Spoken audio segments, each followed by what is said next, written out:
నమస్తే అండి. నేను doctor Mittapalli Rajesh, paediatrician, Mamata multi speciality hospital, Korutla. ఈరోజు ఒక టాపిక్ గురించి తెలుసుకుందాము. గోధుమ పిండ, మైదా పిండ. ఇప్పుడు గోధుమ పిండితోటి మనము చపాతీలు చేస్తాము. మైదా పిండితోటి నాను, బటర్ నాను, గార్లిక్ నాను, పేస్ట్రీలు, బ్రెడ్, కేకులు, పిజ్జాలు, బర్గర్లు, ఇవన్నీ మనకు మైదా పిండితోటి చేస్తారు. అసలు గోధుమ పిండి బెటరా, మైదా పిండి బెటరా అనేది డిస్కస్ చేస్తాము. అసలు గోధుమ పిండి అంటే మనం మొత్తం గోధుమ విత్తనం మొత్తాన్ని మనము పిండి మర పడితే వచ్చేది గోధుమ పిండి. అందులో మొత్తం ఫైబర్ ఉంటుంది, దానిలో ఉన్న ఎండోస్పెర్మ్ ఉంటుంది, జెర్మ్ ఉంటుంది. అదే మైదా పిండి ఎలా తయారు చేస్తామంటే, మైదా పిండికి సెపరేట్గా ప్రాసెస్ ఉంటుంది. అది ఎలాగంటే కొన్ని సెపరేట్గా గిన్నెలు ఉంటాయి. ఒక గోధుమ విత్తనము చూస్తే దాని చుట్టూ ఉన్న ఒక పొర ఉంటుంది, దాన్ని తౌడు బ్రాన్ పొర అంటారు. లోపల ఒక కేంద్రంలో ఒకటి జెర్మ్ ఉంటుంది. ఈ మధ్యలో ఉన్న పార్ట్ ఎండోస్పెర్మ్.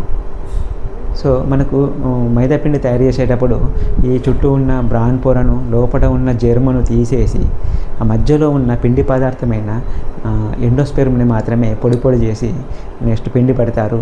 అందులో ఈ పిండిని బెంజైల్ పెరాక్సైడ్ అనే కెమికల్ తోటి బ్లీచింగ్ చేయడం వల్ల ఈ పిండి అనేది వైట్ ఫ్లోర్గా మైదా పిండి వైట్గా తయారవుతుంది. సో ఈ మైదా పిండి అనేది చాలా ఉపయోగకరము, బాగా నష్టదాయకము ఉంటుంది. ఈ గోధుమ పిండికి మైదా పిండికి తేడాలు తెలుసుకుందాము.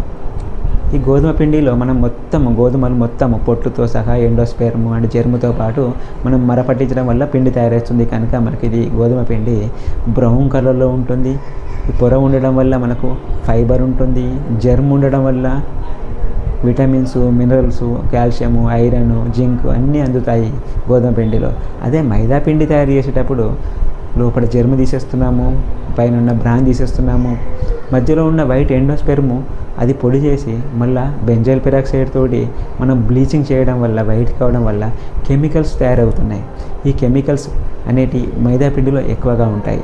ఈ మైదా పిండితో తయారు చేసిన పదార్థాలు తినడం వల్ల ఈ మైదా పిండిలో ఎక్కువగా పిండి పదార్థము గ్లూకోజ్ మాలిక్యూల్స్ ఎక్కువగా ఉండడం వల్ల మన పొట్టలో బ్యాడ్ బ్యాక్టీరియా ఉంటుంది, గుడ్ బ్యాక్టీరియా ఉంటుంది. ఈ బ్యాడ్ బ్యాక్టీరియా ఈ గ్లూకోజ్ అనే పిండి పదార్థాన్ని తీసుకొని బాగా రెట్టింపయ్యి 3 రెట్ల 4 రెట్ల ఎక్కువ సంఖ్య పెరిగి ఏమైతే ఈ బ్యాడ్ బ్యాక్టీరియా నుంచి కెమికల్స్ రిలీజ్ అవుతాయి. ఈ కెమికల్స్ ఇన్ఫ్లమేటరీ కెమికల్స్ మన ప్రేగుల్లో ఒక మ్యూసిన్ ప్రొడక్షన్, ఏదైతే లేయర్ ప్రొడక్షన్ అవుతుందో దాన్ని డ్యామేజ్ చేసి ప్రేగు కణాలకు వెళ్ళి ప్రేగు కణాల నుంచి బ్లడ్ ద్వారా ఈ కెమికల్స్ సర్క్యులేట్ అయ్యి లివర్ కానీ, హార్ట్ కానీ, బ్రెయిన్ కానీ, కిడ్నీకి కానీ ఈ కెమికల్స్ డ్యామేజ్ చేస్తాయి. సో మనకు మన పిండి పదార్థమే ఎక్కువగా ఉన్న మన మైదా పిండి వల్ల మనకి కెమికల్స్ రిలీజ్ అయ్యి అన్ని ఆర్గాన్స్ డ్యామేజ్ కావడానికి కారణమవుతుంది. అలాగే ఈ మైదా పిండిలో మనకు పొట్టు తీసేయడము, జెర్మ్ తీసేయడం వల్ల మనకు ఫైబరు, మినరల్స్, విటమిన్స్ అన్నీ కోల్పోతున్నాము. సో ఎక్కువ కార్బోహైడ్రేట్ మాత్రమే ఉంటుంది కనుక ఎక్కువ గ్లూకోజ్ లెవెల్ ఎక్కువగా పెరుగుతుంది. ఎవరైతే డయాబెటీస్, షుగర్ ఉన్న వాళ్ళు మైదా పిండి తింటే మొత్తం ఎండోస్పెర్మ్ నుంచి వచ్చిన బ్లీచింగ్ చేసిన వైట్ పౌడరే కనుక ఎక్కువ గ్లూకోజ్ లెవెల్ హెచ్చుతగ్గులు వస్తాయి. ఇలా హెచ్చుతగ్గులు వచ్చిన గ్లూకోజ్ లెవెల్స్ వల్ల మనకు అన్ని ఆర్గాన్స్ మళ్ళీ డ్యామేజ్ అవుతూ ఉంటాయి. ఇలా మనకు చాలా ప్రాబ్లమ్స్ మైదా పిండితోటి అజీర్ణము అండ్ జీర్ణం కాకపోవడం, ఎక్కువగా గ్యాస్ కావడం అనేది కారణమవుతుంది.